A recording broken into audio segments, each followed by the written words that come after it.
Hey guys, I'm India and I sat my UCAT exam on the 5th of August and I scored 3,090 with 710 in abstract reasoning. Abstract reasoning was definitely the sub-test that I struggled the most with, so I just wanted to give you some tips to help you if you're also struggling. Like, some people just see their patterns easier. It really sucks and it makes you feel like you're really stupid, but you're not. With practice it will come, and I genuinely saw a lot of improvement in my abstract reasoning.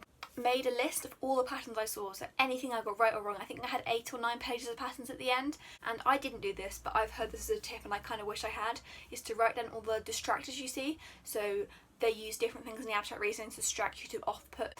So I'd say practice untimed for quite a lot of it. Like, it's just about recognising the patterns, but as it comes close to the exam, so maybe the week or two before, you really need to be doing it time practice, because it's so tight for time, like especially the abstract reasoning, and you're looking at an average about 14 seconds per question, but it's difficult to give an exact science because you have patterns which are associated with multiple questions, whereas some patterns are associated with just one question. So just thinking of like common patterns, you've got number of sides, symmetry, colour, number of shapes, whether it's odd or even, number of intersections, number of obtuse, acute or right angles, and also trying to use a mnemonic. So I use the mnemonic Scans Oasis, which I got from the UCAT ebook, which is linked below, but there are so many other ones you can find for free online. This is going to sound really stupid, but learn the size of shapes. So I found it really difficult to distinguish between a hexagon, a heptagon, an octagon and a nonagon, so just learn them. It's really not a big a deal, and just learn it.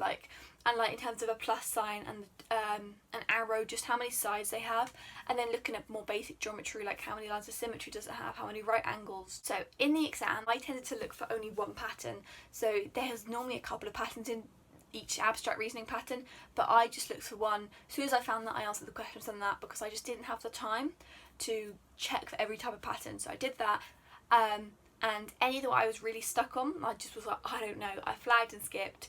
I just carried on with the rest of the questions. But when you're looking at boxes, look at the one with the least amount of shapes, because in that one they've all got to have all the boxes have got to have the same pattern, no matter which one it is.